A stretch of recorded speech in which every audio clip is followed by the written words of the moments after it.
2025년부터 그런 시장이 열린다. 얼마나 좋습니까? 우리가 찾지를 않아서 이제 굉장히 많은 아파트들이 있다.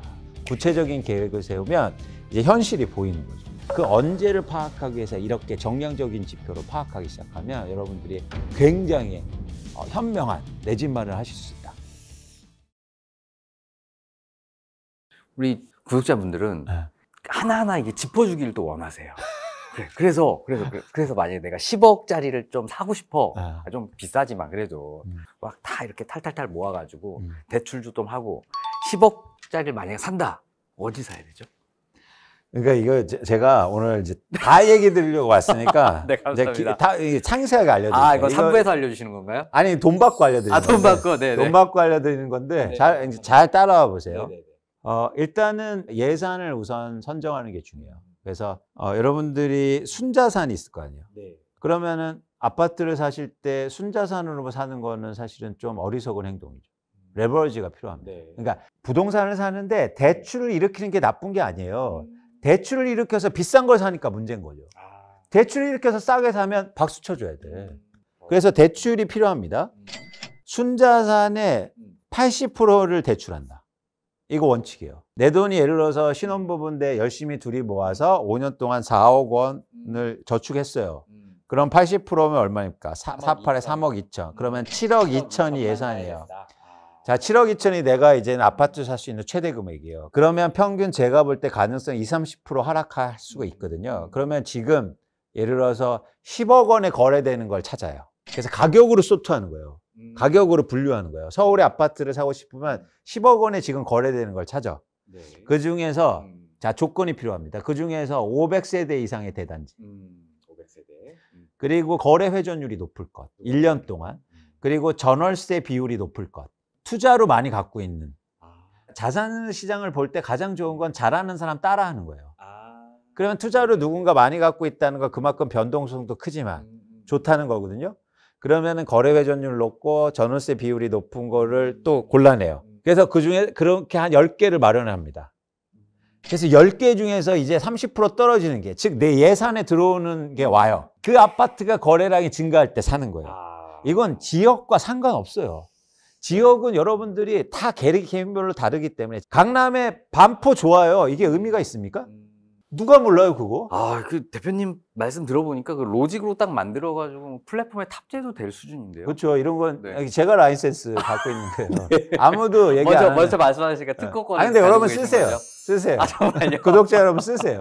그런데 네. 언제 사는 거는 다르다는 거죠. 모두 다 다르다.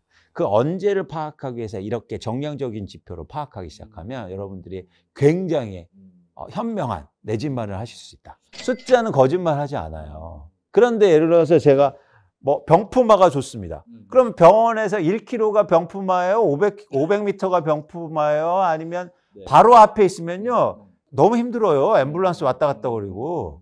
그렇게 주관적인 기준으로 판단하기 시작하면 여러분 실수하기 시작한다.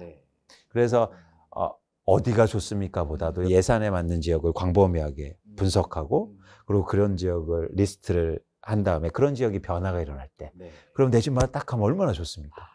그럼 자신만의 버킷리스트 아파트를 좀 어느 정도 갖고 있는 게 좀 중요하겠네요. 그렇습니다. 근데 그걸로 기준으로 접근할 때 내 예산으로 접근하시라. 그러면 굉장히 선택사항이 다양해지는 거예요.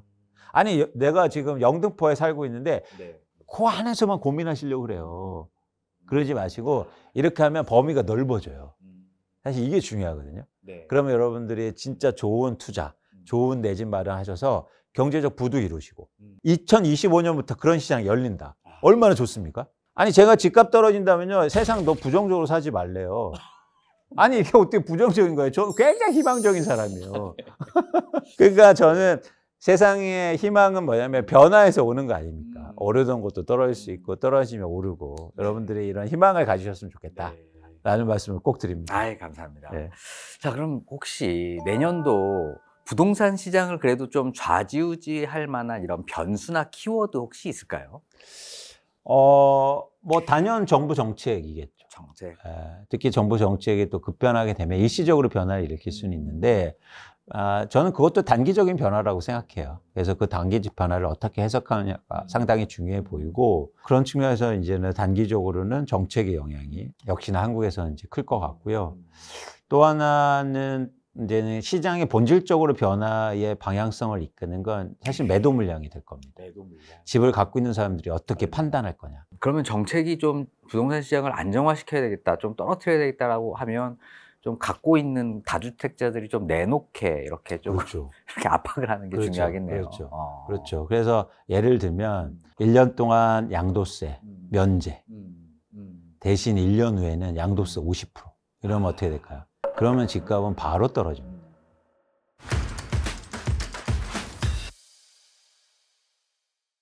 그래도 내년에는 조금 한번 하락은 할 테지만 기회가 있다. 우리 또 아까 저는 2013년도 자료를 보여주시니까 딱 드는 생각이, 그때가 정말 우리 서울 부동산 시장이 정말 바닥이었잖아요. 너무 좋았죠. 패밀리 아파트 8억, 6억, 6억 지금 너무 좋았죠. 너무 20억 넘지 않나요? 너무 좋았죠. 네. 그래서 이거 한번 보시자고요. 네, 제가 음악 그냥 드리는 말씀이 아니라 2008년도에 7억 원으로 빠졌다가 다시 오르지 않습니까? 네. 그러다가 다시 막 빠지잖아요. 네. 근데 제가 거래량을 주목하는 게 어떻습니까? 같은 7억이라고 해도 거래량이 이때 증가하지 않습니까? 네. 정확히 바닥이었죠. 그죠? 네. 그래서 가격과 거래량을 동시에 보시는 게 굉장히 중요하다는 거예요. 네. 네.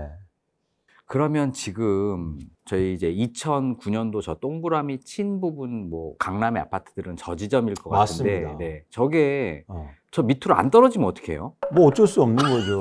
아, 그런 건가요? 제 예측이 틀린 거죠. 아, 네. 근데 제 가능성은, 제가 이제 시장을 예측하는, 전망하는 사람이니까 저럴 가능성이 높다는 거죠. 높다는 거죠. 네, 네, 네. 그랬더니 여러분들이 너무 불안해 하실 필요 없다. 그래서 기대를 하시면서 내 집 마련하셨으면 좋겠다. 그런데 이렇게 미래의 일들을 불안이 아니라 기대로 바꾸려면 구체적인 계획이 있으셔야 돼요. 그래서 제가 말씀드렸잖아요. 아, 맞아요. 구체적인 계획을. 근데 이게 또 원칙은 아는데, 이제 서울 부동산이 너무 이제 높다 보니까 내 현금 자산 뭐 5억을 갖고 있어도 뭐 80%인 뭐 4억을 빌려서 9억짜리 아파트를 산다고 하더라도 이게 마땅히 정말 마음에 들지 않는 이런 아파트들만 남아 있을 수도 있을 것 같아요. 워낙에 뭐 좋은 아파트들만 우리가 조금 보고 있으니까. 그러니까 그거는 아예 못 사는 거잖아요, 근데. 예, 그렇기 때문에 사실은 저는요, 투자나 뭐 내 집 마련할 때 메타인지를 갖고 계시는 게 되게 중요하다.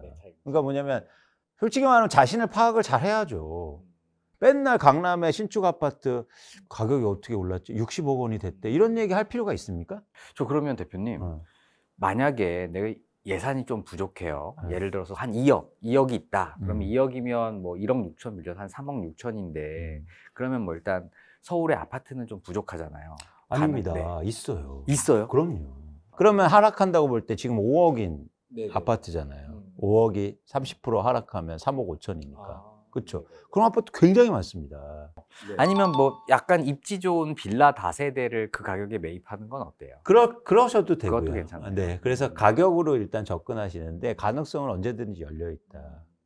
서울의 아파트 가격이 예를 들어서 평균에서 지금 11억 원, 12억 원이 가고 있는데, 지금 강남은 막 30억 원, 40억 원 이렇게 가고 있다는 거예요. 그럼 다른 지역은 다 10억 원 밑이라는 얘기거든요. 그렇잖아요. 그래야 평균 가격이 12억 원대가 나오니까. 그러니까 여러분, 우리가 찾지를 않아서 이제 굉장히 많은 아파트들이 있다. 그래서 여러분들이 그런 노력을 하시고 구체적인 계획을 세우면 이제 현실이 보이는 거죠. 아, 그렇네. 이런 지역도 이 가격대에 있네. 그러면 이 가격이 이 정도 떨어지면 내 예산에 들어오니까 난 사야겠다. 그래서 계속 변화를 지켜보고, 가격이 떨어지다가 그 아파트가 거래량이 증가해요. 그럼 우리 여기 이사 갑시다. 내 집 마련합시다. 가셔서 이제는 인테리어하고, 그러면 가격이 오를 거 아닙니까? 그러면 다시 좋은 지역으로 이사하고. 이런 거지. 처음부터 막, 그건 불가능하잖아요. 네, 그래서 여러분들이 그런 계획을 앞으로 세우시고, 그런 좋은 시점이 앞으로 오고 있다. 그래서 희망을 가지셨으면 좋겠습니다.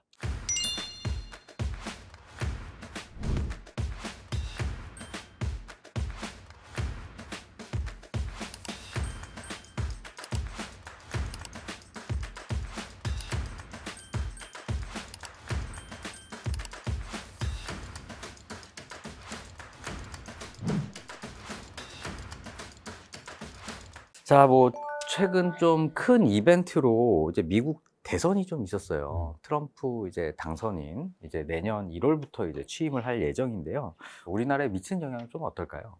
그러니까 직접적으로는 영향이 미치는 거는 사실 분석하기 어렵고 워낙 변수가 많기 때문에 근데 바로 그 지점이거든요. 그러니까 불확실성이 커지는 거죠.